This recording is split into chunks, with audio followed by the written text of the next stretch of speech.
She returned his ring. Publicly, he slipped it back on her finger. "Try again, darling." The Marchioness of Hartwell's summer ball was, by universal agreement, the crowning jewel of the London season. 300 candles blazed in crystal chandeliers that had been imported from Venice at ruinous expense. Hothouse roses perfumed the air so thickly that more than one young debutante had been known to swoon, though whether from the flowers or from the presence of so many eligible gentlemen remained a matter of spirited debate among the patronesses of Almack's. Lady Cordelia Blackwood noticed none of it.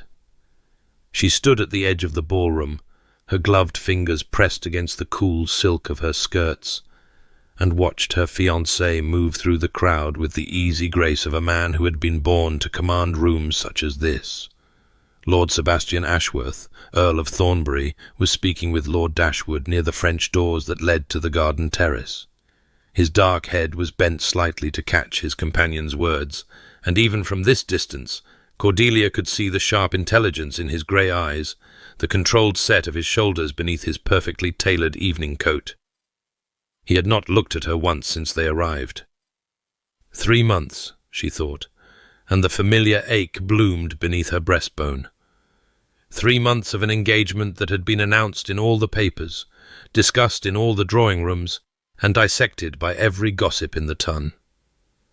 The cold earl and the proud lady, they called them. A practical match if ever there was one. 2 people too sensible for romantic nonsense, too bruised by life to believe in fairy stories. They were not wrong about the practical part, at least. Cordelia's mother had wept with relief when Sebastian made his offer, had clutched Cordelia's hands and spoken of salvation, of security, of finally being able to sleep without fearing the knock of creditors at the door. And Cordelia, worn down by 4 seasons of refusing fortune hunters and impoverished second sons, exhausted by the constant pretense that the Blackwood finances were anything but desperate, had said yes. She had told herself it was sensible. She had told herself that Lord Thornbury was a good man beneath his reserve, that she could be content with mutual respect and comfortable silence, that love was a luxury she could no longer afford to demand. She had been a fool. "Cordelia, darling, you simply must smile." Her mother appeared at her elbow. Lady Blackwood's own smile stretched so wide it threatened to crack the careful powder on her cheeks. "People are watching. They are always watching." "Let them watch, Mamma." Cordelia did not turn from her study of Sebastian. "They will anyway, whether I smile or not." "Yes, but they will talk less if you appear happy." Lady Blackwood's fingers fluttered to the pearls at her throat, the paste pearls, though only Cordelia knew they had sold the real ones 2 years ago. "You are engaged to an earl, my love, the Countess of Thornbury. Think of what that means for our family, for your future." "I know what it means, Mamma." What it meant was that in less than 2 months she would stand before God and promise to love, honour, and obey a man who had never once spoken to her of anything but weather, estate management, and the upcoming session of Parliament. A man who touched her hand with perfect propriety and absolutely no warmth. A man who looked at her sometimes in unguarded moments she had learned to treasure and despise in equal measure, as if he wanted to say something important, something true, before the shutters came down, and he became once again the cold, controlled earl that society expected. She was in love with him. The realization had crept up on her slowly, a thief in the night of her practical intentions. She had not meant to notice the way his rare smiles transformed his face, softening the stern lines around his mouth and making him look almost boyish. She had not meant to feel her heart stutter when he handed her into his carriage, his grip firm and sure through the thin silk of her gloves. She had not meant to lie awake at night wondering what it would be like to be kissed by him, truly kissed, not the chaste salute to her knuckles that propriety permitted. But she had noticed. She had felt. She had wondered. and now she was trapped in an engagement with a man who felt nothing for her at all. "There you are." A bright voice cut through Cordelia's dark thoughts, and she turned to find her cousin Arabella weaving toward them through the crowd. At 17, Arabella Finch possessed the kind of fresh-faced prettiness that made young men write terrible poetry, all golden curls and blue eyes, and a smile that seemed perpetually on the verge of laughter. She was also, Cordelia had learned during 3 months of chaperoning her through the season, genuinely kind-hearted and desperately naive, a combination that required constant vigilance. "I have been looking everywhere for you," Arabella said breathlessly. "Mr. Ashworth has asked if he might claim my hand for the supper dance, and I wanted to be certain you approved before I accepted." Cordelia softened, despite herself. Thomas Ashworth was Sebastian's younger brother, a pleasant young man of 23 who blushed whenever Arabella spoke to him, and who had been paying increasingly obvious court to her for the past several weeks. Unlike his brother, Thomas wore his heart openly on his sleeve, and Cordelia had found his transparent admiration for Arabella rather endearing. "You may accept," she said, "but you must dance the 2 sets before supper with other partners. We would not wish to give the appearance of particular attachment before a formal understanding has been reached." Arabella's face fell slightly before rallying into a determined smile. "Of course. You are quite right. I shall save supper for Mr. Ashworth and distribute my other dances with perfect propriety." She hesitated, worrying her lower lip. "Do you think, that is to say, do you believe Mr. Ashworth has intentions? Honourable ones, I mean?" "I believe," Cordelia said carefully, "that Mr. Ashworth is a good man from a good family, and that he seems to hold you in genuine esteem. Beyond that I cannot say. Such things take time to develop. But you and Lord Thornbury are a practical match." The words came out sharper than Cordelia intended. "Not a love story for young ladies to emulate." Arabella's eyes widened with hurt surprise, and Cordelia immediately regretted her tone. Before she could apologize, however, her mother was steering Arabella toward a cluster of young men who had been eyeing her hopefully, and Cordelia was left alone once more with her bitter thoughts. She looked back toward the French doors. Sebastian was still there, still speaking with Lord Dashwood, but something in his posture had shifted. He stood straighter, more rigid, and there was a tension in his shoulders that had not been there before. Dashwood was speaking intently, gesturing with his champagne glass, and Sebastian's face had gone utterly blank, the expression Cordelia had learned to recognize as his most impenetrable mask. She should not eavesdrop. It was rude, improper, and beneath the dignity of a lady of her station. She was walking toward them before she had consciously decided to move. The crowd parted easily for her, one advantage of being engaged to a man whom most of society found vaguely terrifying, and she slowed her approach as she drew near the French doors, pretending to examine a display of roses while straining to hear the low murmur of masculine voices. "Cannot be surprised by the gossip," Dashwood was saying. "Half the ton expected you to marry Lady Helena when she came out of mourning. The Whitmore fortune would have solved everything, old boy, and everyone knew the 2 of you had an understanding before. That understanding ended 3 years ago."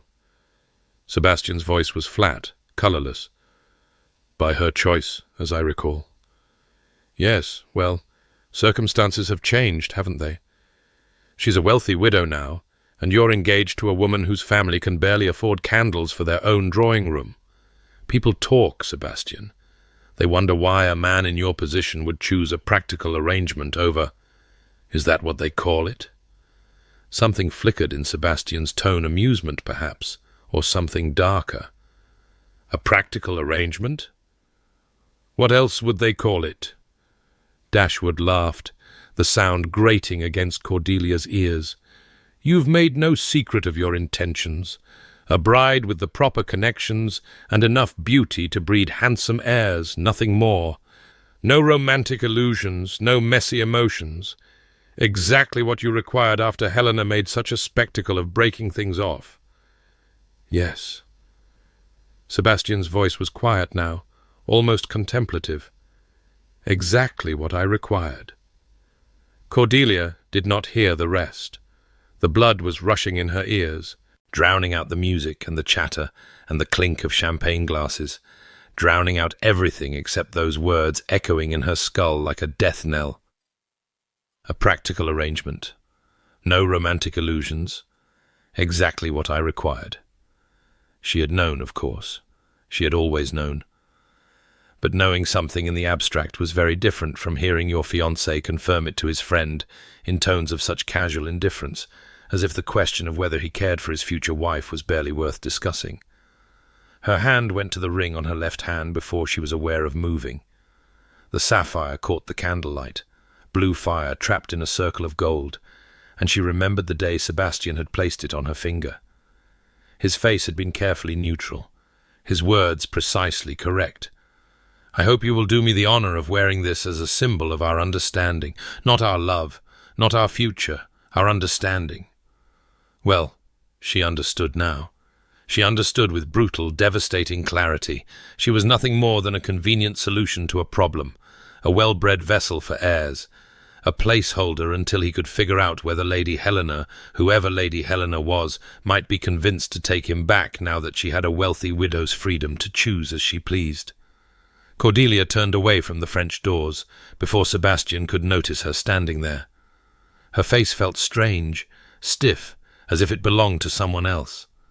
Her heart was beating too fast, and her corset suddenly seemed to be laced far too tight, making it difficult to draw breath. She would not cry. She would not cause a scene. She was Lady Cordelia Blackwood, daughter of a viscount, and she had endured 4 years of near poverty with her head held high. She could certainly endure this. But she could not. She would not continue in an engagement that meant nothing to him and was slowly destroying her. The realization settled over her like a shroud, heavy and final. She had to end this. Tonight. Before she lost what remained of her courage, before she spent another sleepless night imagining a future that would never exist, before she became just another piece of furniture in Sebastian Ashworth's carefully ordered life. Her mother would be devastated. The gossip would be vicious. Society would whisper that she had thrown away her only chance at a respectable match, that pride had once again triumphed over sense, that the Blackwood women were destined to end their days in genteel obscurity. Let them whisper. Let them laugh. She would rather be a spinster or a governess or a companion to some elderly aunt than spend her life loving a man who saw her as nothing more than a practical arrangement. Cordelia's fingers closed around the ring. The metal was warm from her skin, and for one terrible moment she felt the ghost of Sebastian's touch as he had slipped it onto her finger 3 months ago. Had she imagined the slight tremor in his hands? Had she invented the way his eyes had softened as he looked at her? Had she conjured an entire fantasy of hidden depths and suppressed emotions because she so desperately wanted to believe that there was more to him than the cold facade he presented to the world? It did not matter now. Whatever he felt or did not feel, she could not survive another day of pretending that her heart was not breaking. She looked across the ballroom and found him immediately, as if some invisible thread connected them even now.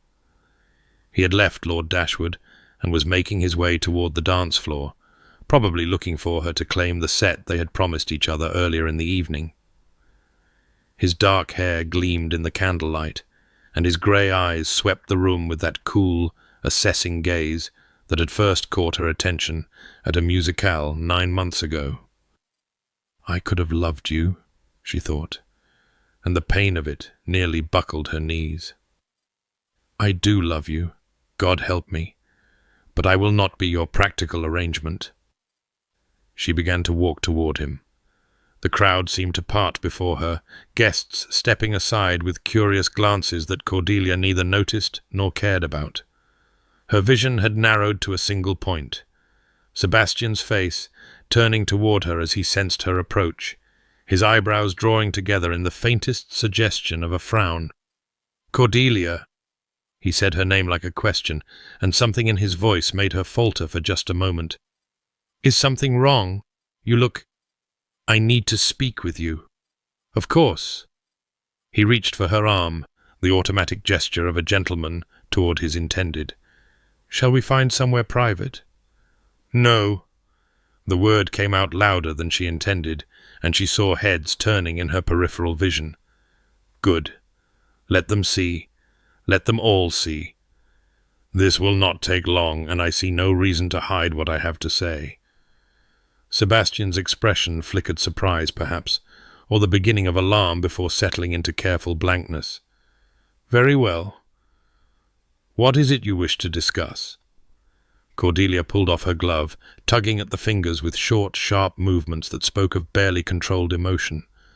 She felt the ring loose on her finger now that the fabric no longer held it in place, and she gripped it before it could slip away on its own. "I am returning this." She held up the sapphire, and she heard the murmur ripple through the crowd around them. "I am releasing you from our engagement, Lord Thornbury. You are free to pursue whatever practical arrangements you deem more suitable." The silence that fell was absolute. 300 people seemed to be holding their breath, and Cordelia could feel the weight of their stares like physical pressure against her skin. Somewhere behind her, she heard her mother make a small, strangled sound of horror. Sebastian did not move. He stood perfectly still, the ring glittering between them, and for a long moment his face betrayed nothing at all. Then, so slowly that it seemed almost dreamlike, he reached out and took her hand. Not the ring. Her hand. His fingers were warm and steady as they closed around hers, and Cordelia's breath caught in her throat as he gently pried her fingers open, plucked the sapphire from her palm, and slid it back onto her finger with deliberate precision. "Try again, darling." His voice was pitched low, meant for her ears alone, but in the hush of the ballroom it carried clearly. "Perhaps somewhere more private, where we can discuss whatever nonsense has gotten into your head." Cordelia stared at him, too stunned to speak. This was not how it was supposed to go. He was supposed to accept the ring with cold dignity, perhaps make some cutting remark about her dramatics, perhaps simply turn and walk away. He was not supposed to be looking at her like that, with something fierce and desperate flickering behind his careful mask. "I am not. This is not nonsense." "No." Sebastian's grip on her hand tightened almost imperceptibly. "Then you will have no objection to explaining yourself while we dance." Before she could protest, before she could pull away, before she could do anything at all, he had placed her hand on his arm and was guiding her toward the dance floor. The orchestra, sensing the drama with the instinct of seasoned performers, struck up a waltz. And then she was in his arms. Sebastian danced beautifully. She had known that from their first dance together, a country set at Lady Pemberton's garden party that had left her breathless and annoyed in equal measure. But this was different. This was a waltz, intimate and close, and his hand at her waist felt like a brand even through the layers of her gown. "Now," he said, as they swept into the first turn, "would you care to explain why you have just attempted to humiliate me in front of the entire ton?" The cold fury in his voice struck her like a slap. "Humiliate you? I was trying to— To what? Cause a scandal that will follow us both for years? Give the gossips something to whisper about for the rest of the season?" His grey eyes blazed down at her. "My God, Cordelia, if you wanted to end our engagement, you might have had the courtesy to do so in private." "The way Lady Helena did?" Sebastian's step faltered just for a moment before he recovered. His face had gone pale beneath its usual tan. "What do you know about Helena?" "I know she jilted you." Cordelia was too hurt, too angry, too desperately in love with him to guard her tongue. I know she threw you over publicly when your father's debts became known. I know that's why you proposed to me, because you wanted a practical arrangement with no romantic illusions, exactly what you required after Helena made such a spectacle of things. Something in Sebastian's expression shifted, cracked, revealed a glimpse of raw pain before he shuttered it away. You were listening. I was. She lifted her chin, refusing to apologize. And I heard enough to understand exactly what I am to you. A solution to a problem. A convenient bride with the proper connections, and enough beauty to breed handsome heirs. Nothing more. That's what you heard? That's what you said? That's what I... He broke off, his jaw clenching so tightly she could see the muscle jump beneath his skin. That's what Dashwood said. That's what society believes. That is not... Again, he stopped, and she saw him wrestle with something, some internal battle that played out in the tension of his shoulders and the white-knuckled grip of his hand on hers. That is not what? She demanded. That is not how you truly feel? Then tell me, Sebastian. For once in your life, tell me something real. The waltz swirled them past a cluster of wide-eyed matrons, past Lord Dashwood's startled face, past her mother's tearful one. Cordelia was aware of all of them, watching, judging, cataloguing every moment of this disaster for future retelling. She did not care. Tell me, she whispered. Tell me what you feel. Sebastian looked at her for a long, endless moment. The music soared around them, and his hand at her waist drew her imperceptibly closer, and she could see something in his eyes that made her heart stutter with desperate hope. Then the shutters came down. I feel, he said quietly, that we should continue this conversation somewhere private. Tomorrow, when we have both had time to collect ourselves. The hope died as quickly as it had bloomed. Of course he would not speak, would not open himself to her, would not give her even a crumb of real emotion to sustain her through the wreckage of her heart. There is nothing to discuss, she said, and was proud of how steady her voice sounded. I have said what I needed to say, and I have refused to accept it. The waltz was slowing now, the final strains fading into silence. Sebastian held her in place as the music ended, his grey eyes locked on hers, with an intensity that made her breath catch. The ring stays on your finger, Cordelia. You are my fiancée, and you will remain so until we have spoken properly. Do you understand? You cannot simply... I can. His voice was soft, implacable. I have. Try to remove that ring again, and I will put it back as many times as necessary. Something flickered across his face.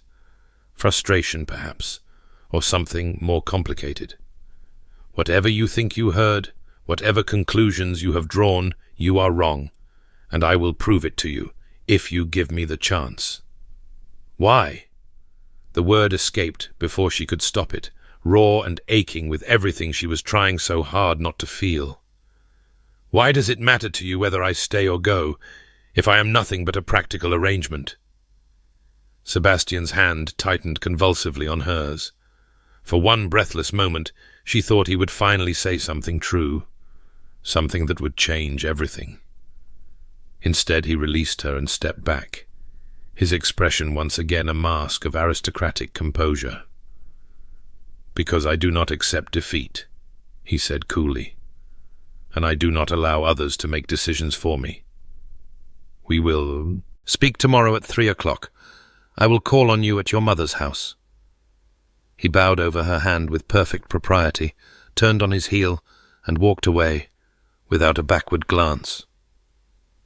Cordelia stood in the center of the ballroom, surrounded by 300 staring guests, her heart pounding, and her eyes burning with unshed tears.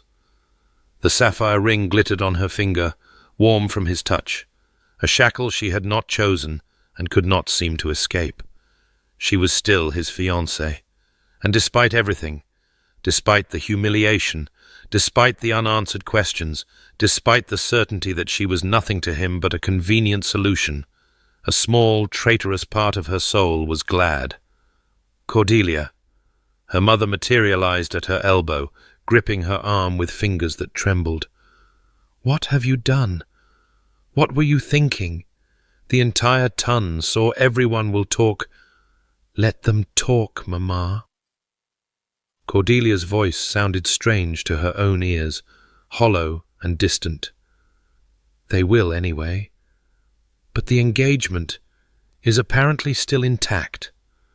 She looked down at the ring on her finger, at the deep blue sapphire that Sebastian had chosen himself, refusing to give her some anonymous family heirloom. "I wanted something that suited you," he had said at the time, "something with fire in it." She had cherished those words, foolish romantic that she was. She had read meaning into them that was never there.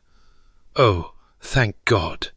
Lady Blackwood pressed a hand to her heart, tears streaming down her powdered cheeks. "Thank God. I thought when you took off the ring, I thought everything was ruined. I thought we would be back on the streets. I thought—" "Mamma." Cordelia gently extracted herself from her mother's grip. "I need some air. Will you check on Arabella? Make sure she has partners for the next few sets." "But you cannot leave the ballroom alone. The scandal—" "The scandal has already happened." Cordelia was already moving toward the terrace doors, desperate for escape. A few minutes of fresh air will hardly make things worse. She did not wait for her mother's reply. She pushed through the crowd, ignoring the whispers that followed in her wake, and stepped out into the cool night air. The terrace was blissfully empty. Cordelia walked to the stone balustrade and gripped it with both hands, letting the cold seep into her overheated skin. Below her, the Hartwell Gardens stretched out in shadowy splendor, paths winding between beds of roses and carefully trimmed hedges. She was shaking, she realized, fine tremors running through her body that she could not seem to control. "Try again, darling." She had never heard him use an endearment before. In 3 months of engagement, he had called her Lady Cordelia, then in private simply "my dear," in tones of distant politeness. Never darling, never anything that suggested genuine affection. But tonight, in front of everyone, with his grey eyes blazing and his hand gentle on hers, he had called her darling. It meant nothing, she told herself fiercely. It was a performance for the crowd, a way to deflect the scandal she had caused. He was protecting his pride, nothing more. He had said himself that he did not accept defeat. Whatever you think you heard, you are wrong. But she had heard what she heard. Practical arrangement, no romantic illusions, exactly what he required. Had she misunderstood? Was there some other interpretation of those words, that she was too hurt, too blinded by her own assumptions, to see? "And I will prove it to you, if you give me the chance." Prove what? That he cared for her? That their engagement was more than a business transaction dressed up in silk and sapphires? She wanted to believe it. God help her, she wanted to believe it so badly that she could feel the wanting like a physical ache in her chest. But Sebastian had never given her any reason to believe. 3 months of careful distance, of polite conversation, of walls so high she could not see over them. 3 months of telling herself that surely, there was more to him than this, only to hear him confirm her worst fears to his friend. The terrace door opened behind her. Cordelia did not turn. She knew, with a certainty that defied logic, who was standing there. She could feel his presence like a change in the air pressure, like a storm building on the horizon. "I told you," she said without looking at him, "that I needed air, not company. And I told you that we would speak tomorrow." Sebastian's footsteps approached, slow and measured, until he stood beside her at the balustrade. But it seems I cannot wait that long. Then speak. She kept her eyes fixed on the darkened garden. Say whatever you came to say. Silence stretched between them, filled with the distant sound of music from the ballroom and the chirping of crickets in the hedges below. Cordelia could feel him looking at her, could feel the weight of his gaze like a physical touch. I handled tonight poorly, he said finally. I should not have the way I spoke to Dashwood. I did not know you were listening. Would you have said something different if you had? Another pause. I don't know. At least it was honest. She turned to look at him, and found his face half in shadow, his expression impossible to read. Then what would you have me believe, Sebastian? That you have been hiding some grand passion behind that mask of yours, that you proposed to me for reasons other than practical advantage? I proposed to you, he said slowly, because you were the only woman I had met in 3 years who made me want to lower my guard. The only one who looked at me and saw something other than a title and a fortune or the lack thereof. The only one who spoke to me as if I were a human being rather than a prize to be won or a disappointment to be avoided. Cordelia's heart stuttered.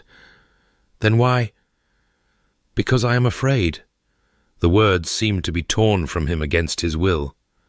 Because the last time I allowed myself to care for someone, she destroyed me in front of everyone I knew. Because I swore I would never give anyone that power over me again, and then you walked into Lady Pemberton's musicale with your sharp tongue and your stubborn pride, and I— He broke off, his jaw clenching. I have not handled this well, any of it. I know that. Sebastian, let me finish. He turned to face her fully, and in the moonlight she could see that his careful mask had cracked, revealing something raw and uncertain beneath. What you heard tonight, what I said to Dashwood, that was the story I tell myself, the story I tell everyone. It is easier to pretend that I chose you for practical reasons than to admit that I— Again, he stopped, and she watched him struggle with words that clearly did not come easily. That you what? But he was already pulling back, already rebuilding the walls she had glimpsed behind.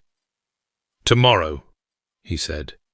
We will speak properly tomorrow, when I have had time to think about what I want to say. Sebastian, please. Tomorrow. He reached out and touched her cheek, just for a moment, his fingertips brushing her skin so lightly she might have imagined it.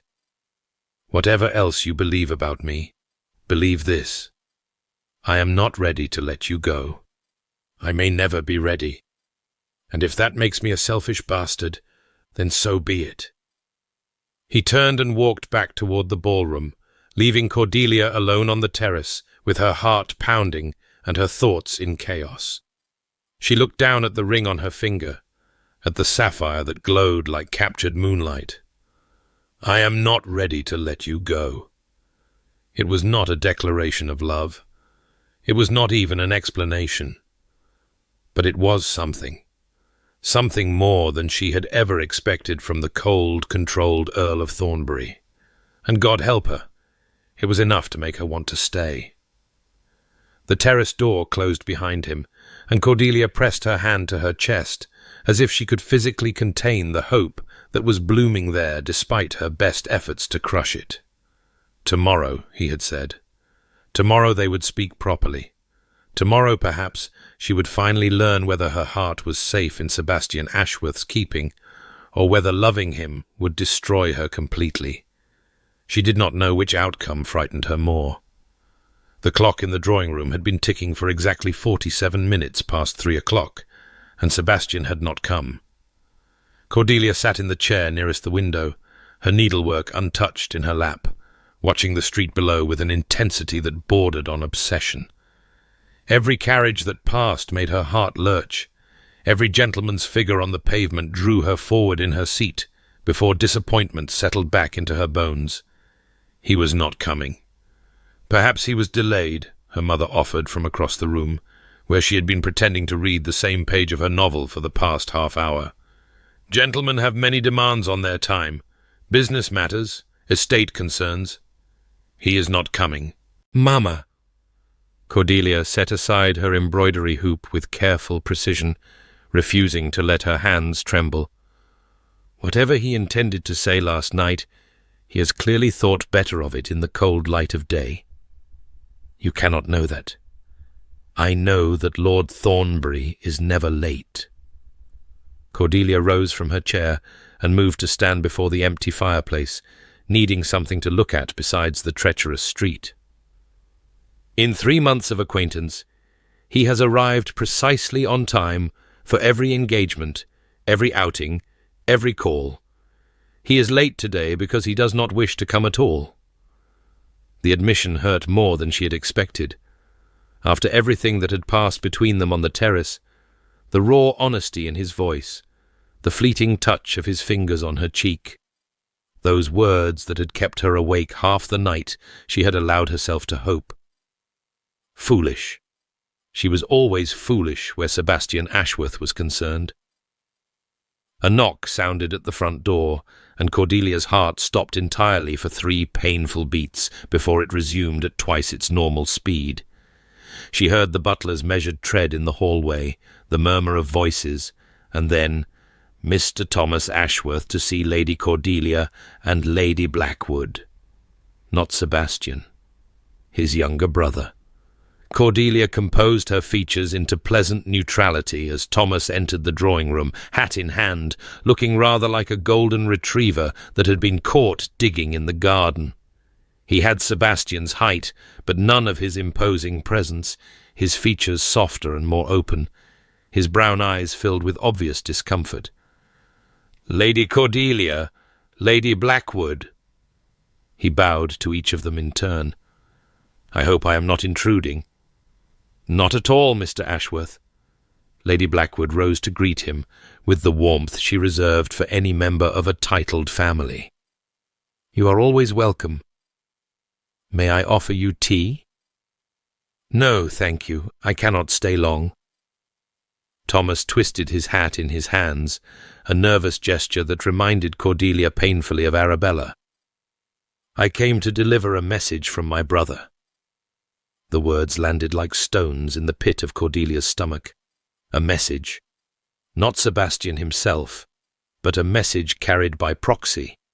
She knew what was coming with sudden, terrible certainty. "I see." Her voice emerged steady, a small miracle. "And what message does Lord Thornbury wish to convey?" Thomas looked even more uncomfortable, if such a thing were possible. "He asked me to extend his sincere apologies for missing your appointment today.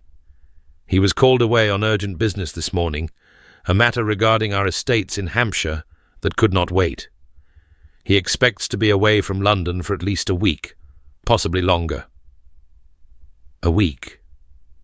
He had fled London rather than face her. "How unfortunate," Cordelia said. "I hope the matter is not too serious."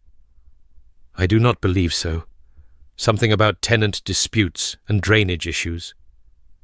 Thomas hesitated, then added in a rush, "He also asked me to assure you that your engagement stands and that he will call upon you immediately when he returns."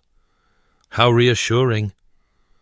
Something in her tone must have betrayed her, because Thomas's expression shifted from discomfort to something closer to sympathy.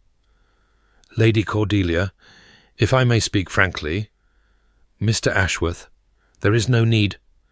My brother is an idiot." The declaration was so unexpected that Cordelia actually laughed, a startled sound that seemed to surprise them both. Lady Blackwood made a small noise of protest, but Thomas pressed on, his words tumbling over each other in his eagerness to be heard. "He is. He is brilliant at managing estates and navigating Parliament and terrifying people who deserve to be terrified. But when it comes to matters of the heart, he is an absolute idiot. He has been since Lady Helena." Thomas caught himself wincing. I should not have mentioned that. I already know about Lady Helena, Cordelia said quietly. Your brother told me last night that she destroyed him publicly. I take it the destruction was quite thorough. Thomas's handsome face darkened with uncharacteristic anger. She was a snake. A beautiful, calculating snake who wanted Sebastian's title and turned vicious when his fortune proved less impressive than she had assumed. She announced her intention to break their engagement at a dinner party, stood up in front of 30 guests, and declared that she could never marry a man who would expect her to economize. Then she laughed about it, as if his humiliation were the most delightful joke she had ever heard. Cordelia felt something twist in her chest, not quite sympathy, not yet, but the beginnings of understanding. That must have been devastating for him. It nearly killed him. Not the loss of Helena, I think he knew by then what she truly was, but the public nature of it. The whispers that followed him everywhere. The way people looked at him as if he were something pitiable. Thomas shook his head. Sebastian was different before that. Warmer. He used to laugh, used to let people see who he really was. After Helena, he just closed off. Built walls so high that I sometimes wonder if even he remembers what's behind them. Then why did he propose to me? The question emerged before Cordelia could stop it.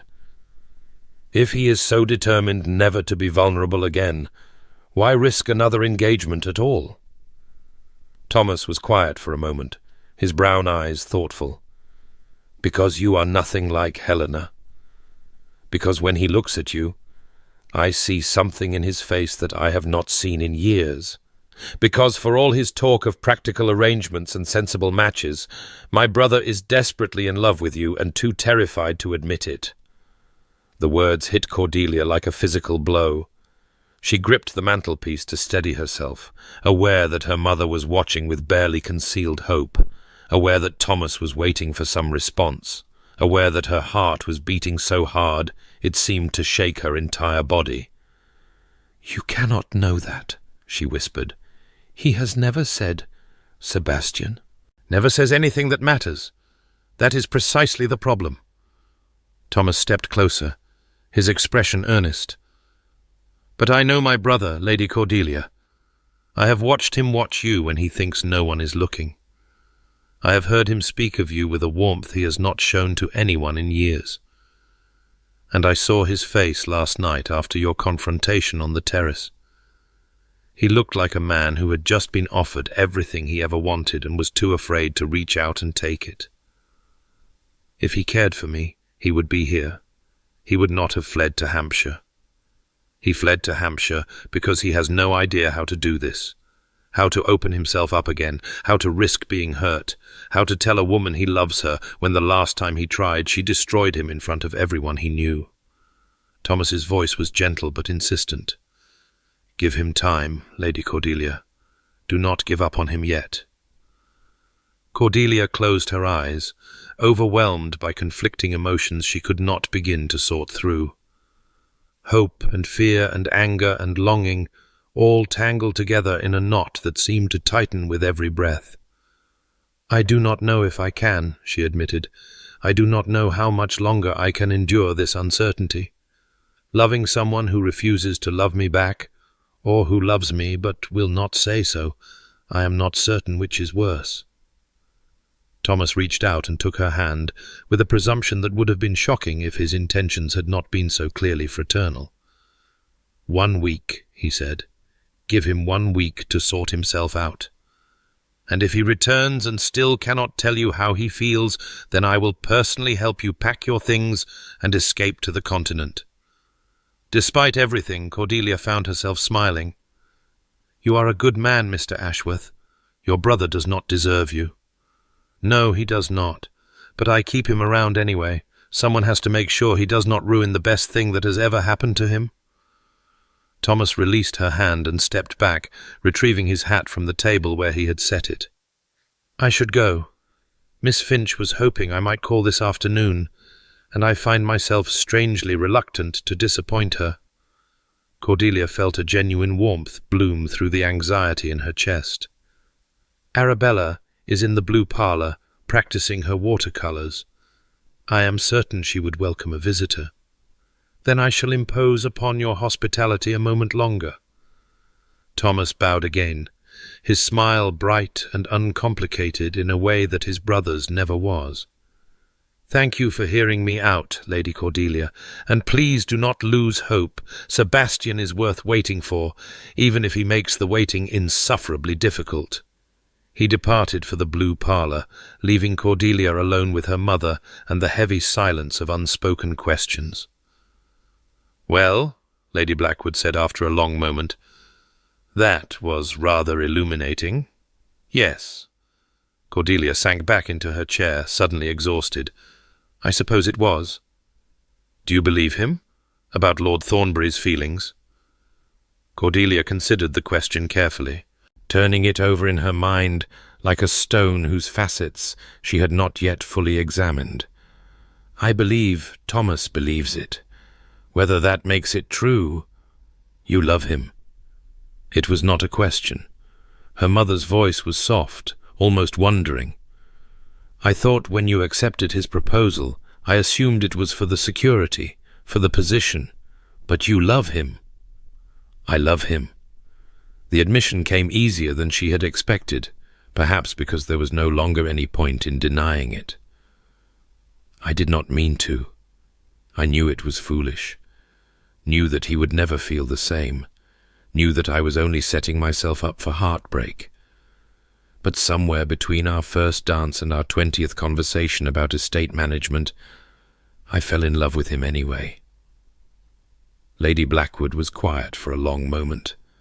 Then she rose from her chair and crossed the room to sit beside her daughter, taking Cordelia's hands in her own, with a tenderness that reminded Cordelia sharply of childhood, of scraped knees and broken toys, and the certainty that her mother could fix anything. "Your father was a difficult man to love," Lady Blackwood said. "Proud and stubborn and so convinced that he knew best about everything. Half the time I wanted to strangle him, and the other half I wanted to kiss him until neither of us could breathe." Cordelia blinked at this unexpected revelation. Her parents' marriage had always seemed distant to her, a matter of courtesy and convenience rather than passion. "I did not know. I learned to hide it.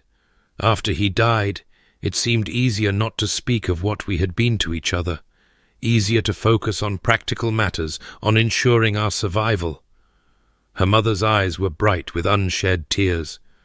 "But I loved him, Cordelia, desperately and completely. And I believe I hope that he loved me too, even if he was never very good at saying so." "Mama." "What I am trying to tell you," Lady Blackwood continued, squeezing her daughter's hands, "is that love is rarely easy, especially not love for proud, stubborn men who do not know how to speak their hearts. But it is worth fighting for, if the man is worth having." She paused, searching Cordelia's face. "Is Lord Thornbury worth having?"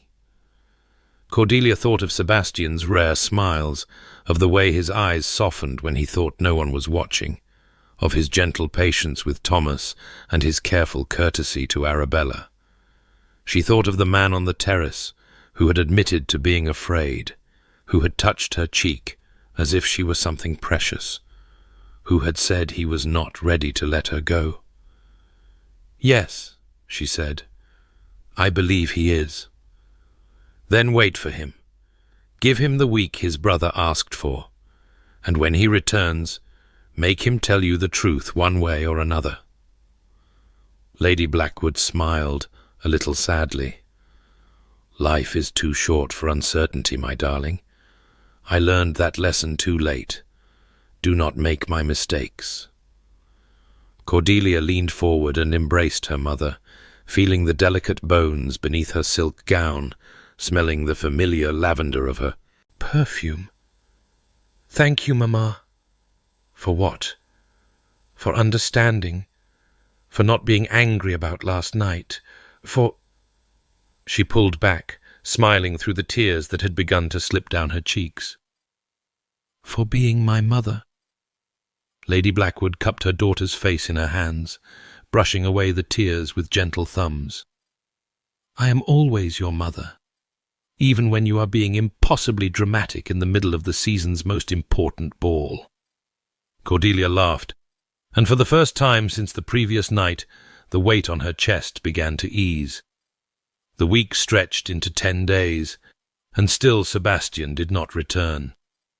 Cordelia filled the time as best she could, chaperoning Arabella to teas and musicales, calling on acquaintances who pretended not to have heard about the scene at the Hartwell ball, suffering through her mother's attempts at optimistic conversation. Thomas called every other day, ostensibly to court Arabella, but always finding time to reassure Cordelia that his brother would return soon, that the estate matters were more complicated than expected, that Sebastian sent his regards, as if she were a distant relation rather than the woman he was supposed to marry. On the 11th day, an invitation arrived that made Cordelia's heart sink to her slippers. "The Countess of Hartwell requests the pleasure of your company at a house party," her mother read aloud, "to be held at Hartwell Manor in Surrey from the 15th to the 22nd of July. Activities will include riding, archery, a midsummer ball, and various entertainments." She looked up, her expression a mixture of excitement and apprehension. "Everyone will be there, Cordelia, the entire ton." "Everyone including Lord Thornbury?" Lady Blackwood consulted the invitation again. "It does not say specifically, but the Hartwells are particular friends of the Ashworth family. It would be unusual for him not to attend." Which meant that after 11 days of silence, Cordelia might finally see Sebastian again, surrounded by the same gossips who had witnessed her attempt to return his ring. The prospect was equal parts thrilling and terrifying. "We must accept," Lady Blackwood declared. "We have no choice. To refuse would be to admit defeat, to suggest that you are hiding in shame. We must show society that your engagement is as strong as ever." "Is it?" Cordelia murmured, but she knew her mother was right. They would go to the house party. They would hold their heads high. And somehow she would find a way to speak with Sebastian without falling apart entirely. They departed for Surrey 4 days later, their carriage making the journey in a little over 3 hours. Hartwell Manor was a sprawling Georgian estate set amid rolling hills and ancient oak forests, its honey-coloured stone glowing in the late afternoon sunlight. As they approached the house, Cordelia could see other carriages already assembled on the circular drive, their occupants being escorted inside by an army of liveried footmen. "Deep breaths," her mother advised as they waited their turn to disembark. "Smile as if you have not a care in the world, and for heaven's sake do not cause any scenes." "I shall endeavour to contain my dramatic impulses, Mamma." They were greeted in the entrance hall by Lady Hartwell herself, a formidable woman in her 60s, whose social influence rivaled that of the patronesses of Almack's. Her keen eyes swept over Cordelia with obvious interest. "Lady Cordelia, how delightful that you could join us." The words were pleasant enough, but there was a knowing glint in her gaze that suggested she was anticipating entertainment. "Lord Thornbury arrived yesterday. I am certain he will be pleased to see you." Cordelia's heart stuttered. He was here, already here. She would see him within the hour, perhaps within minutes. "I look forward to renewing our acquaintance," she managed, grateful that her voice remained steady. Lady Hartwell's smile sharpened. "I have placed you in the East Wing, near the portrait gallery. Dinner is at 8. I do hope you will find your accommodations satisfactory." They were escorted to their rooms, modest but comfortable chambers, overlooking the rose garden, and Cordelia immediately set about preparing for dinner. She chose her gown with more care than usual, selecting a deep green silk that brought out the colour of her eyes and complemented the sapphire ring she still wore on her left hand. Sebastian's ring. She had not removed it since he slid it back onto her finger at the Hartwell ball. though she had been tempted more than once during the endless days of his absence. When she descended to the drawing-room where guests were gathering before dinner, she saw him immediately. He stood near the windows, a glass of wine in his hand, deep in conversation with an older gentleman Cordelia did not recognize. He wore black evening clothes that emphasized the breadth of his shoulders and the lean elegance of his figure. His dark hair was impeccably styled, his posture perfect, his expression as unreadable as ever. Then he looked up and saw her. Something flickered across his face, relief, longing, fear, before it was smoothed away into careful blankness. He excused himself from his conversation and began to make his way across the room toward her. But before he could reach her side, another figure intercepted him. She was beautiful. That was Cordelia's first thought, immediately followed by a sinking certainty about the woman's identity. Golden hair piled in elaborate curls, blue eyes that sparkled with practiced charm, a figure draped in pale pink silk that showed off a diamond necklace worth more than the Blackwood townhouse. Lady Helena Whitmore. No Lady Helena Crawford now, Cordelia remembered. The Countess of Crawford, recently widowed and apparently determined to reclaim what she had once discarded. "Sebastian, darling," Lady Helena's voice carried across the room with the ease of someone accustomed to being heard. "How wonderful to see you again. It has been far too long." Sebastian's expression did not change, but Cordelia saw the tension that tightened his shoulders. "Lady Crawford, I was not aware you would be attending." "Were you not? How delightful. I do love surprises." She placed a familiar hand on his arm, leaning close enough that Cordelia could smell her perfume from across the room. "We have so much to discuss, you and I. Perhaps we might find a private moment after dinner." "I am engaged this evening." "Tomorrow, then. Surely you can spare a few moments for an old friend." Her smile was honey-sweet and sharp as glass. "We were such particular friends once, after all." Cordelia had heard enough. She turned away from the spectacle, her stomach churning with jealousy and uncertainty, and nearly collided with Thomas Ashworth. "Lady Cordelia." Thomas caught her elbow to steady her, his face grim. "I see you have noticed our unwelcome guest. She is rather difficult to overlook." Lady Hartwell invited her at the last moment, apparently hoping for drama to enliven her party. Thomas's lip curled with disgust. "Helena has been circling Sebastian since she arrived, making it clear to everyone that she intends to win him back now that she is free and wealthy." "And does Sebastian wish to be won?" Thomas looked at her steadily. "What do you think?" Cordelia did not know what she thought. She did not know anything any more, except that her heart was aching and her pride was in tatters, and she wanted nothing more than to flee back to London and never see any of these people again. "I think," she said carefully, "that I am tired of guessing. I am tired of hoping and doubting and waiting for a man who cannot seem to decide what he wants.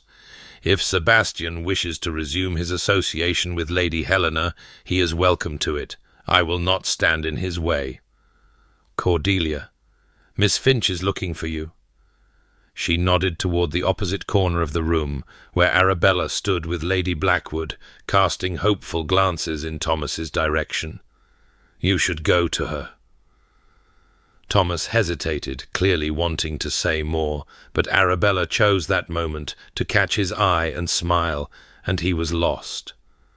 "We will speak later," he said firmly, and crossed the room to claim his lady's hand. Cordelia turned back toward Sebastian and Lady Helena, and found that Sebastian was no longer there. He had extricated himself from Helena's grasp, and was approaching Cordelia with single-minded determination, his grey eyes fixed on her face. "Lady Cordelia."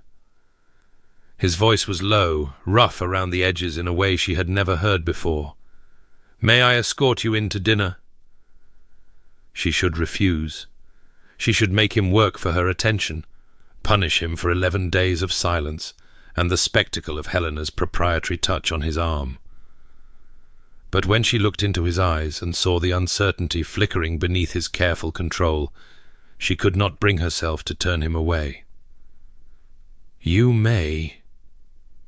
They went in to dinner together, and if Lady Helena's smile turned brittle at the sight of them, Cordelia refused to feel guilty about it. The following days passed in a blur of social activity and stolen moments. Cordelia and Sebastian walked together in the gardens, their conversation careful and superficial. They partnered at whist, their communication wordless but perfectly synchronized. They rode out with the other guests to view the picturesque ruins of an old abbey, Sebastian lifting Cordelia from her horse with hands that lingered perhaps a moment longer than strictly necessary. Through it all, Lady Helena watched and waited.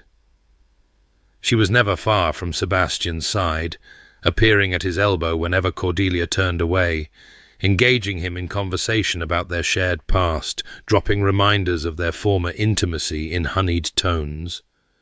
Sebastian endured her attention with visible strain, extricating himself at every opportunity, but Helena was persistent and well-practiced in the art of social manoeuvring. On the third night, after a particularly trying dinner, during which Helena had reminisced loudly about a house party they had once attended together, Cordelia escaped to the moonlit terrace with her nerves stretched to their breaking point. Sebastian found her there, as she had somehow known he would. "She means nothing to me." His voice came from the shadows behind her, rough and tired. "Helena, you must believe that." Cordelia did not turn around. "Must I? I know how it must look. I know she has been persistent. But I feel nothing for her, Cordelia.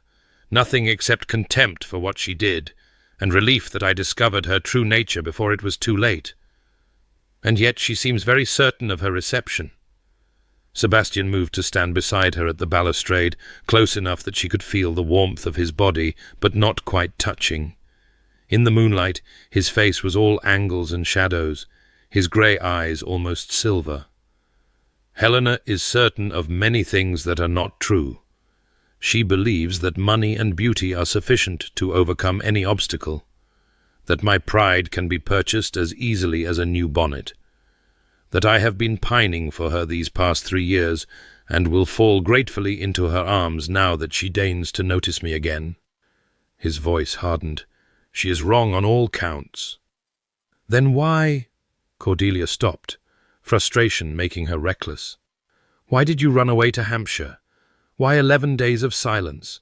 Why have you spent this entire house party treating me like a stranger you are obligated to be polite to?" Sebastian was quiet for a long moment. When he spoke, his voice was barely above a whisper. "Because I am afraid." "You said that before. You said—" "I know what I said."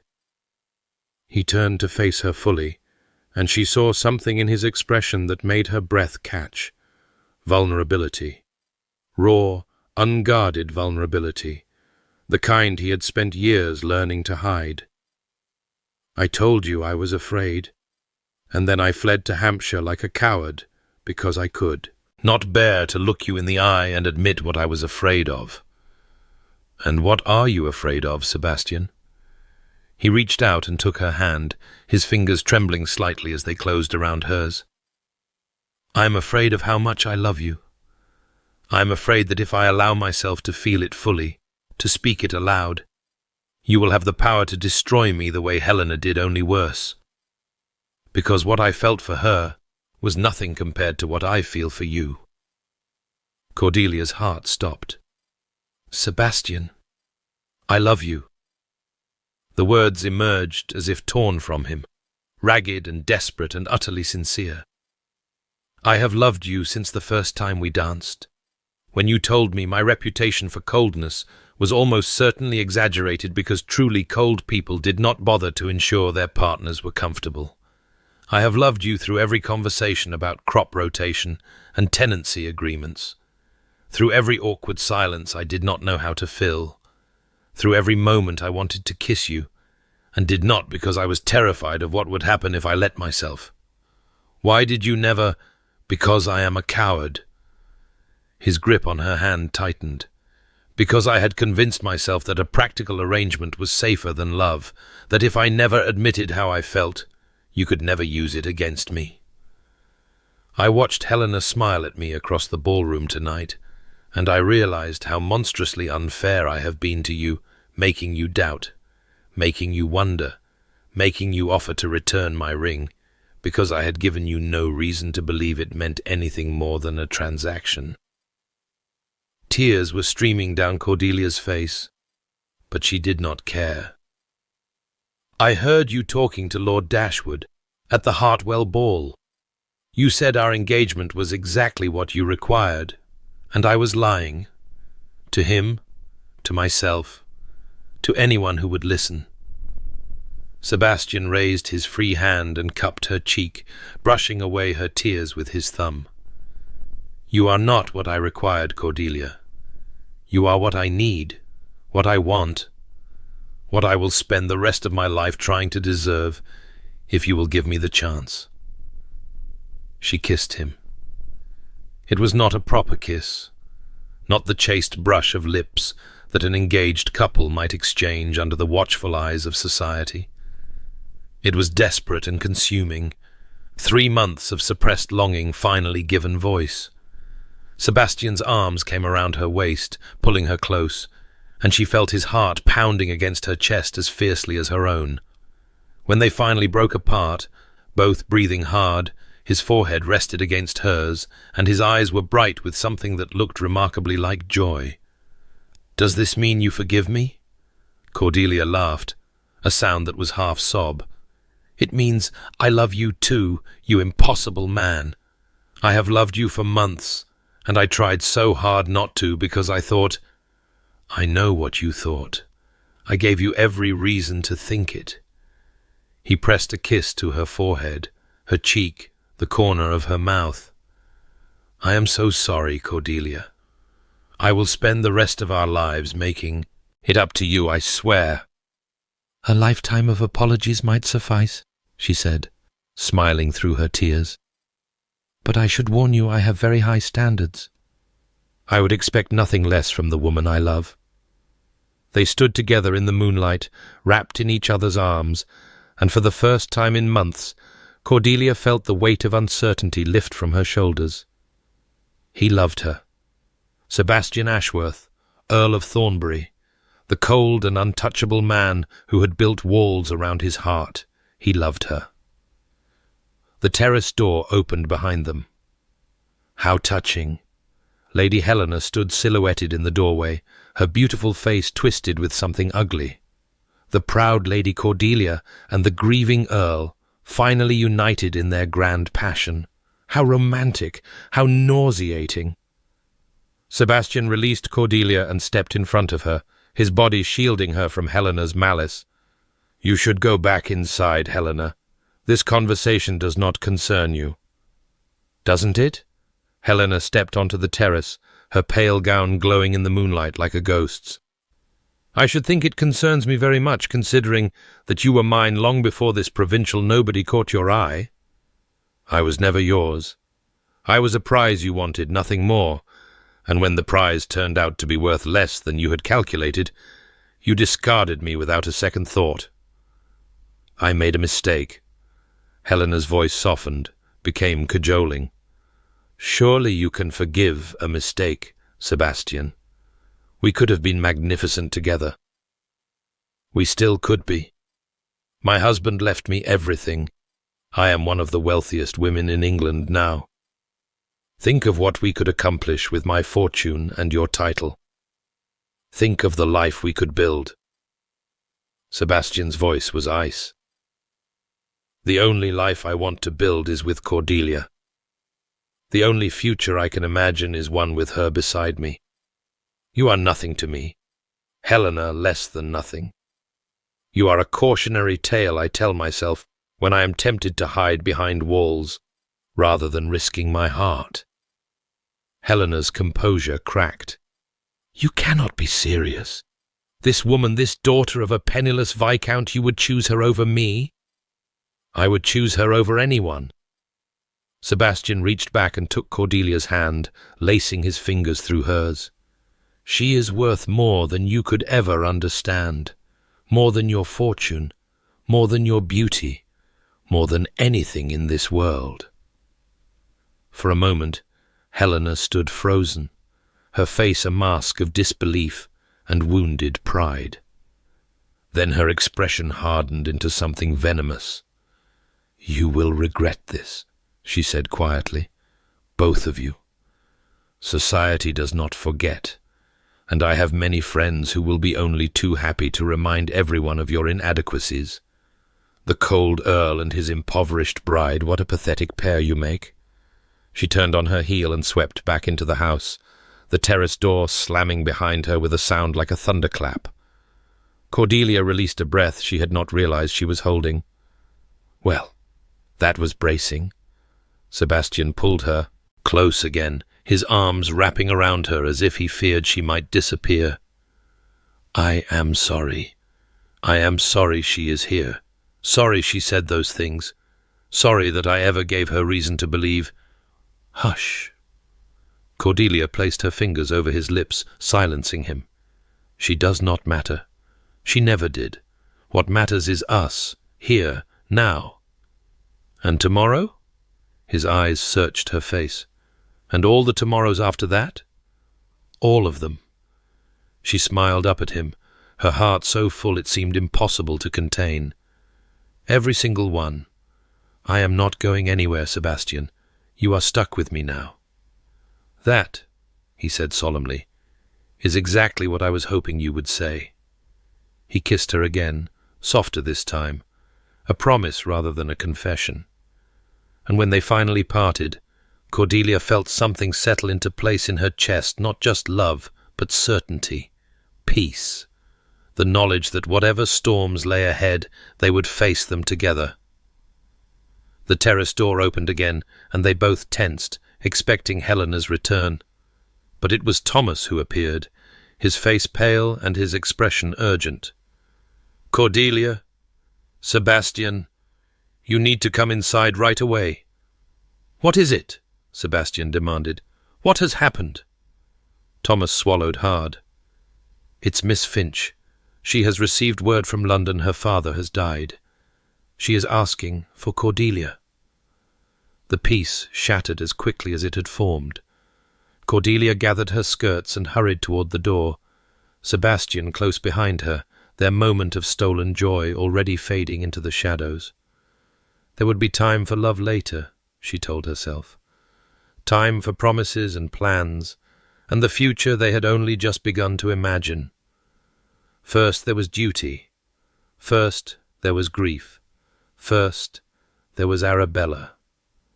Arabella sat crumpled in a chair by the window, her golden curls dishevelled, and her blue eyes swollen with weeping. The letter that had shattered her world lay discarded on the floor, its edges already crumpled from being read and reread in desperate hope that the words might somehow change. Cordelia knelt beside her cousin and gathered her into her arms, letting the girl sob against her shoulder while murmuring the meaningless comforts that grief demands. Thomas hovered in the doorway, his face stricken with helplessness, while Sebastian stood behind him with an expression that suggested he would have preferred to face a battalion of French soldiers rather than a weeping young woman. "He cannot be gone," Arabella gasped between sobs. "I just received a letter from him last week.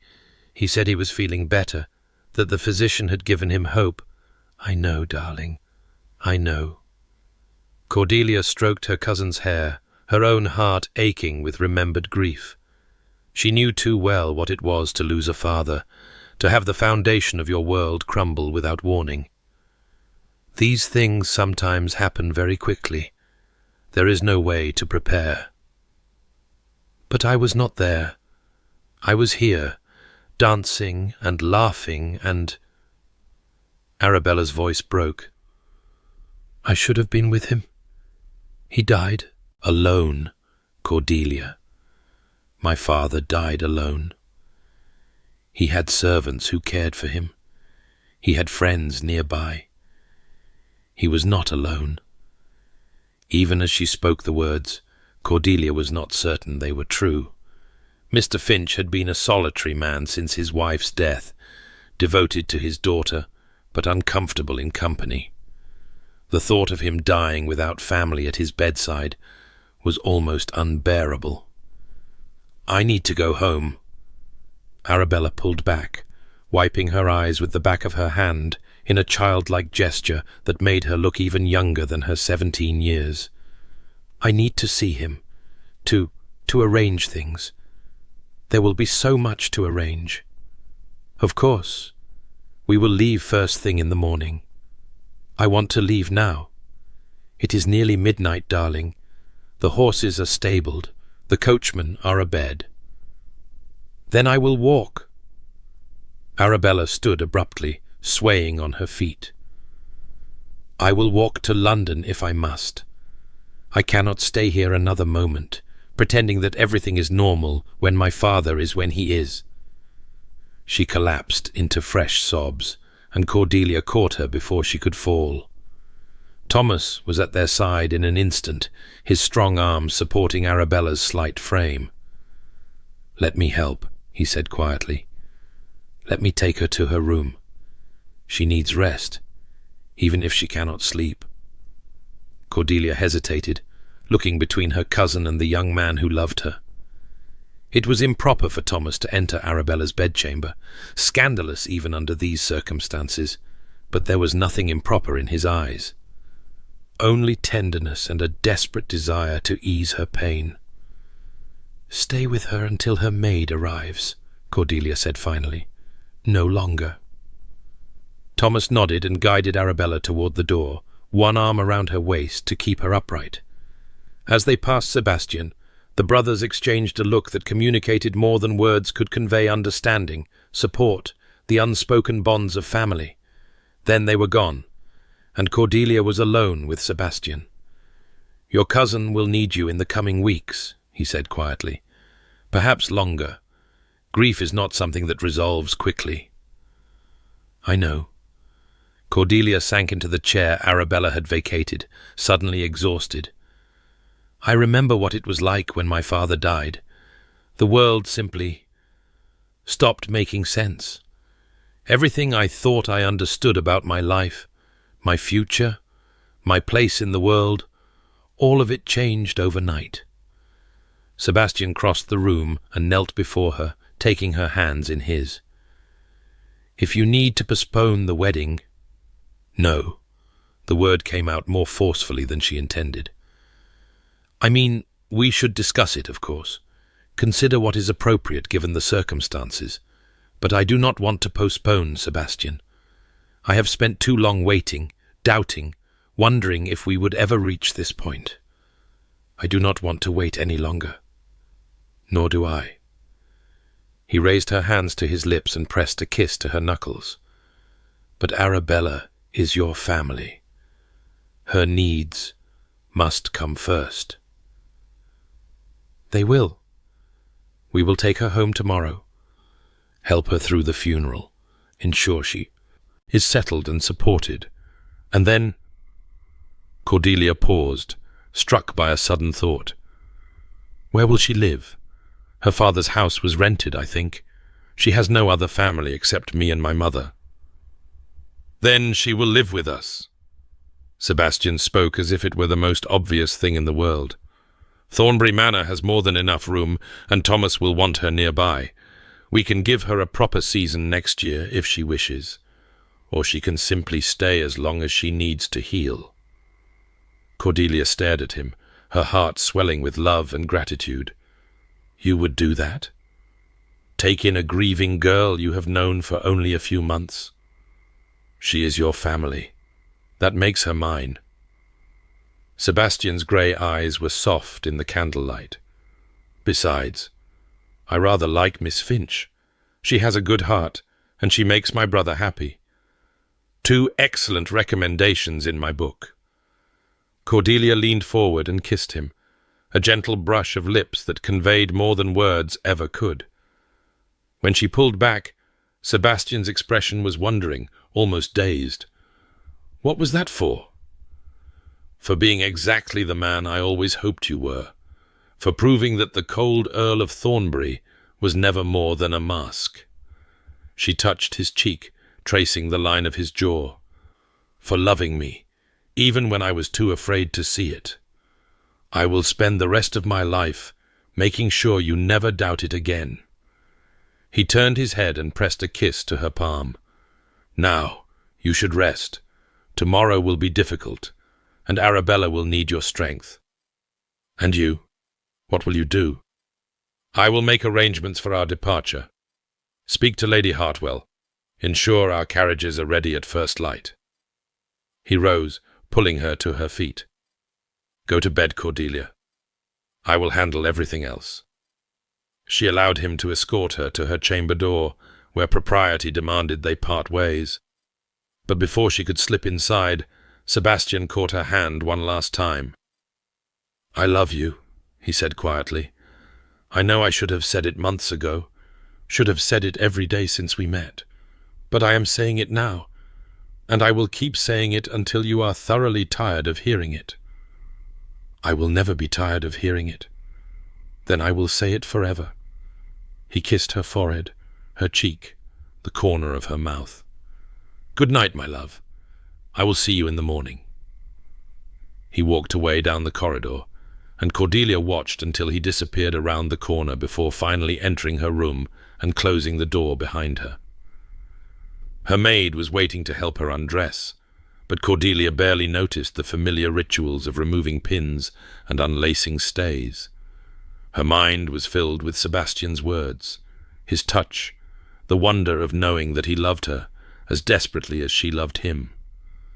And beneath that wonder, the shadow of grief for Arabella, for Mr. Finch, for all the losses that life inevitably brought. She fell asleep with tears drying on her cheeks, and Sebastian's ring warm against her heart. The weeks that followed were a blur of black crepe and condolence calls, of funeral arrangements and legal consultations, of holding Arabella's hand while she wept, and then weeping herself when she was finally alone. Mr. Finch's affairs proved to be in better order than anyone had expected. He had made careful provisions for his daughter, leaving her a modest income that would not make her wealthy, but would ensure she never wanted for necessities. More importantly, he had left a private message to Arabella that she did not share with anyone, but that seemed to bring her some measure of peace. He knew, she told Cordelia one evening, a month after the funeral. They were sitting in the small parlour of the Blackwood townhouse, where Arabella had been staying while arrangements were made for her future. He knew he was dying. The letter said he had hidden it from me because he wanted my final memories of him to be happy ones, not shadowed by grief. That sounds like your father. He also said... Arabella hesitated, her cheeks flushing. He said he had met Mr. Ashworth when Thomas called on him to ask permission to court me. He said he approved, and that if Thomas should ever propose, I should not feel obligated to refuse on account of mourning. Cordelia felt a smile tug at her lips despite the solemnity of the moment. Your father was a wise man. He wanted me to be happy.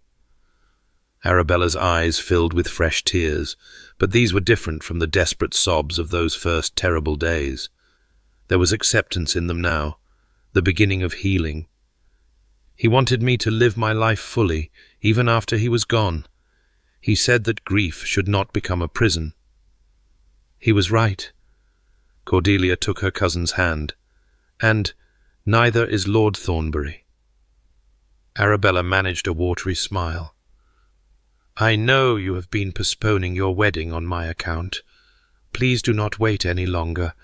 I could not bear to think that my grief was preventing your joy. Our wedding can wait. No, it cannot. Arabella's voice was surprisingly firm. You have waited long enough. Both of you have. Marry him, Cordelia. Marry him and be happy, and let me see that love can triumph over loss. That would be the greatest comfort you could give me. Cordelia studied her cousin's face, looking for signs of forced bravery or hidden distress. But all she saw was genuine conviction, and the first glimmers of the bright spirit that grief had temporarily dimmed. "Are you certain?" "Completely certain." Arabella squeezed her hand. "Besides, if you marry Lord Thornbury, Thomas will have an excuse to call every day. That alone is reason enough to proceed." Cordelia laughed, a sound that felt strange after so many weeks of hushed voices and solemn expressions. "Very well, if you insist." "I do insist, and I expect to be involved in every detail of the planning, so do not think you can exclude me on account of mourning. I may be wearing black, but I can still have opinions about flowers and music and what you should wear." "I would not dream of excluding you." They embraced, and Cordelia felt something ease in her chest, the guilt she had been carrying for finding happiness while Arabella suffered, the fear that joy and grief could not coexist. They could. They did. Life was large enough to contain both. The wedding took place 3 weeks later, on a crisp September morning that smelled of autumn leaves and new beginnings. Cordelia had insisted on a small ceremony, family and close friends only, no elaborate society spectacle to be dissected in the gossip columns. Sebastian had agreed with visible relief, confessing that he had dreaded the prospect of exchanging vows in front of 300 witnesses who were more interested in scandal than celebration. So they married in the chapel at Thornbury Manor, the Ashworth family seat in Hampshire that Sebastian had spent years restoring to its former glory. The stone walls were hung with white roses from the garden, and the morning light streamed through stained glass windows that had witnessed centuries of family weddings. Cordelia walked down the aisle on her mother's arm, an unconventional choice, but there was no one else she wanted beside her for this moment. Lady Blackwood wept openly, tears of joy streaming down her cheeks as she delivered her daughter to the man who would become her husband. Sebastian waited at the altar with Thomas at his side, both brothers looking handsome and slightly nervous in their formal attire. But when Sebastian's eyes met Cordelia's, his expression transformed, the nervousness melting away, replaced by such naked love and wonder that she felt her own eyes filling with tears. He loved her. After everything they had endured, the misunderstandings, the fear, the public humiliation, the weeks of grief and uncertainty, he loved her. And she loved him with a ferocity that still took her breath away. The ceremony was brief and beautiful, the ancient words taking on new meaning as they spoke them to each other. When the vicar asked if she took this man to be her lawfully wedded husband, Cordelia's voice rang clear and strong through the chapel. "I do." And when Sebastian slid the wedding band onto her finger next to the sapphire she had once tried to return, his hands were steady and his smile was radiant. "With this ring I thee wed," he said quietly, "and with all that I am, I thee honour, from this day forward, until death do us part." The vicar pronounced them husband and wife, and Sebastian kissed her with such tenderness that Cordelia forgot there was anyone else in the chapel at all. They were married. After everything, they were finally married. The wedding breakfast was held in the great hall of Thornbury Manor, a magnificent room with soaring ceilings and massive windows overlooking the gardens. The guests, perhaps 30 in all, gathered around a long table laden with every delicacy the kitchen could produce, while servants circulated with champagne and the morning sunlight made everything golden. Thomas gave a toast that made everyone laugh and Arabella blush. Lady Blackwood gave a toast that made everyone cry, and Sebastian, who had never been known for public speaking, stood and said simply that he was the luckiest man in England, and that he intended to spend the rest of his life being worthy of the woman who had agreed to marry him despite his many flaws. Cordelia's response was to pull him down into his chair and kiss him soundly, which earned a round of applause and a scandalized gasp from one elderly aunt. By mid-afternoon, the guests had begun to depart, carriages rolling away down the long drive toward the main road. Thomas lingered to say goodbye to Arabella, their farewells stretching into a walk in the garden that no one commented on, despite its impropriety. Lady Blackwood retired to her room for a rest, exhausted by emotion and champagne in equal measure. And finally, Cordelia and Sebastian were alone. They stood on the terrace overlooking the gardens, the September breeze carrying the scent of roses and the distant sound of birdsong. Cordelia leaned against her husband's side. Her husband, she could call him that now, and felt a peace so profound it brought tears to her eyes. "What are you thinking?" Sebastian asked, his arm tightening around her waist. "I am thinking that I nearly threw this away." She turned to face him, her green eyes searching his grey ones. "That night, at the Hartwell ball, when I tried to return your ring, I was so certain that I was doing the right thing, so convinced that you could never love me, that our marriage would be nothing but cold convenience. I should have given you reason to believe otherwise. I should have spoken months ago, instead of hiding behind walls like a coward. We were both cowards." She reached up and touched his face, tracing the lines around his eyes that softened when he smiled. "Both of us so afraid of being hurt that we nearly destroyed the best thing either of us had ever known. But we did not destroy it." Sebastian captured her hand and pressed a kiss to her palm. "We are here, together, married. Whatever mistakes we made, they led us to this moment." "This moment," Cordelia repeated. "And all the moments after. A lifetime of moments." "A lifetime," he agreed. "I intend to make every single one count." He kissed her then, there on the terrace in full view of anyone who might be watching, and Cordelia kissed him back with all the passion and promise that the future held. 8 years later. The summer sun hung low over the Hampshire hills, painting the sky in shades of gold and rose as twilight approached. From her seat in the garden, Cordelia could hear the shrieks of laughter from the lawn, where her twin sons were engaged in some elaborate game involving wooden swords and an increasingly patient nursemaid. Edward and William, 6 years old and identical in appearance, if not in temperament, had inherited their father's dark hair and their mother's green eyes. Edward was the serious one, already showing signs of the analytical mind that would one day make him an excellent earl.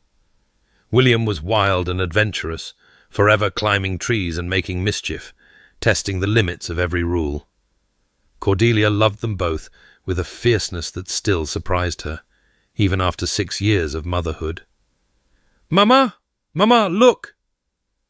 She turned to see her daughter toddling across the grass, chubby legs pumping with determination, a crown of wilted daisies askew on her auburn curls. Charlotte was 3 years old, and the undisputed queen of Thornbury Manor, ruling over parents, brothers, and servants alike, with a charming combination of sweet smiles and iron will. "What a beautiful crown, darling." Cordelia caught her daughter as she stumbled the last few steps, sweeping her up into a lap that was growing round with the promise of another child. "Did you make it yourself?" "Uncle Thomas helped."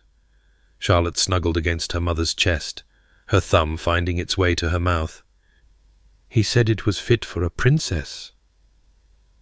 "Uncle Thomas is very wise."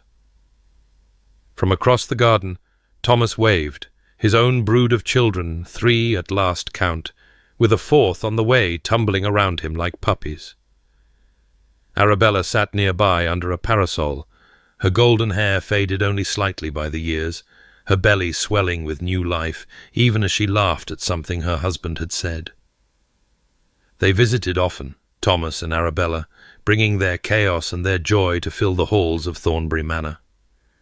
The cousins played together, fought together, loved together, a new generation of Ashworths and Finches intertwined as closely as their parents had become. "She is asleep." Sebastian's voice came from behind her, quiet so as not to disturb the child in her arms. Cordelia looked up to find her husband approaching across the lawn, his coat discarded somewhere inside, his cravat loosened, looking nothing at all like the cold earl she had first met 9 years ago. She was exhausted from terrorizing her brothers. Cordelia shifted Charlotte gently, making room for Sebastian to sit beside her on the garden bench. I believe she declared herself queen of the nursery and demanded tribute in the form of biscuits. That sounds about right. Sebastian settled beside her, his arm coming around her shoulders with the ease of long familiarity.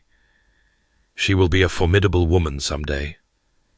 She already is a formidable woman. She is merely small.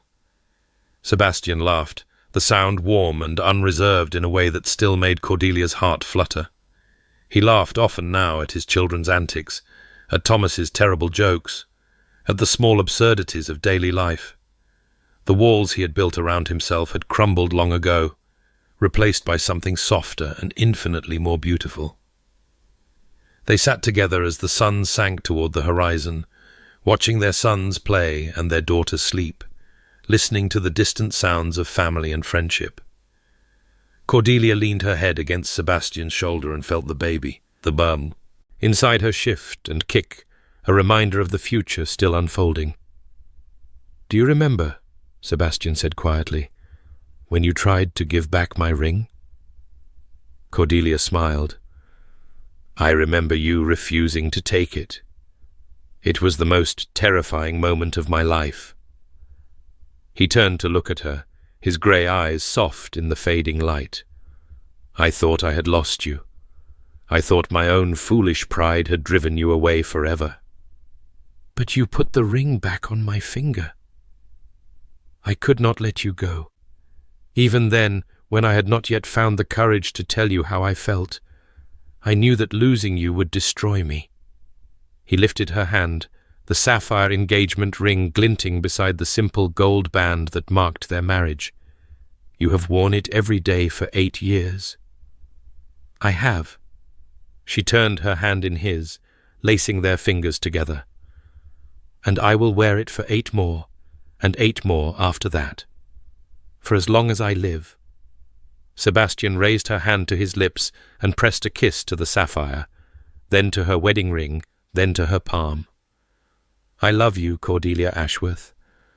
More today than yesterday, and less than I will tomorrow."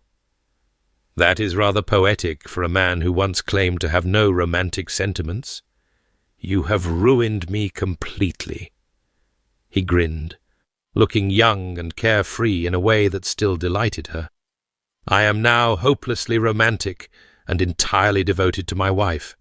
Society would be scandalized if they knew. Let them be scandalized."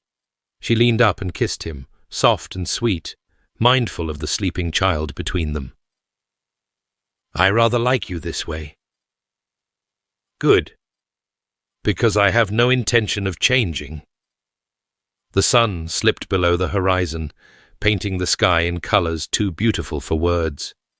In the distance, the twins finally surrendered to their nursemaid's authority and began the reluctant trek back to the house for supper and baths. Thomas scooped up his own children, Arabella laughing as she struggled to rise from her chair with her pregnant belly. Soon the garden would be empty, the day would be done, and the family would gather in the great hall for dinner, as they did every night when Thomas and Arabella visited. There would be noise and chaos, spilled drinks and arguments over who got the last tart, the comfortable disorder of a house full of love. But for now, in this moment, there was only the 3 of them, Cordelia and Sebastian, and their sleeping daughter, and the profound peace of knowing that they had found each other against all odds. Cordelia touched the ring on her finger, remembering the night she had tried to return it. How desperately unhappy she had been then. How convinced that love was beyond her reach. And now here she was, surrounded by more love than she had ever dared to imagine, building a life with the man who had refused to let her go. "Thank you," she said quietly. Sebastian looked at her curiously. "For what?" "For putting the ring back on my finger. For not accepting my surrender. for being stubborn enough to fight for us when I was too afraid to fight for myself. You would have fought eventually. He smiled, the expression crinkling the corners of his eyes. You are not the surrendering type, Cordelia. You never have been. Perhaps not. But you made it easier. You made me believe that I was worth fighting for. You are worth everything. He pressed a kiss to her temple. Everything I have, everything I am, everything I will ever be. It all belongs to you. Charlotte stirred in her arms, murmuring something unintelligible before settling back into sleep. From the house came the sound of the dinner gong summoning them inside. The first stars were appearing in the darkening sky, and somewhere nearby a nightingale began to sing. Cordelia looked up at her husband, at the love shining in his eyes, and felt her heart overflow with gratitude for the life they had built together. "Shall we go in?" she asked. "In a moment." Sebastian pulled her closer, careful not to wake Charlotte. "I want to remember this. You, me, our daughter, this perfect evening. I want to hold on to it forever." "We have forever," she reminded him, "or as close to forever as anyone gets. Then I want to hold on to every moment of it." He kissed her one last time, lingering and tender. "Starting with this one." They sat together in the gathering dusk, watching the stars emerge one by one, until finally Charlotte stirred and demanded to be taken inside for supper. Sebastian carried their daughter, while Cordelia walked beside him, her hand resting on the swell of her belly where their fourth child grew. Behind them, the garden faded into shadow. Ahead, the windows of Thornbury Manor glowed with warmth and welcome, the sounds of family spilling out into the night. Cordelia Ashworth, Countess of Thornbury, climbed the terrace steps and entered the home she had never expected to have, surrounded by the love she had never believed she deserved. She had tried to give back the ring once, convinced that happiness was not meant for her. She had never been more grateful to be wrong.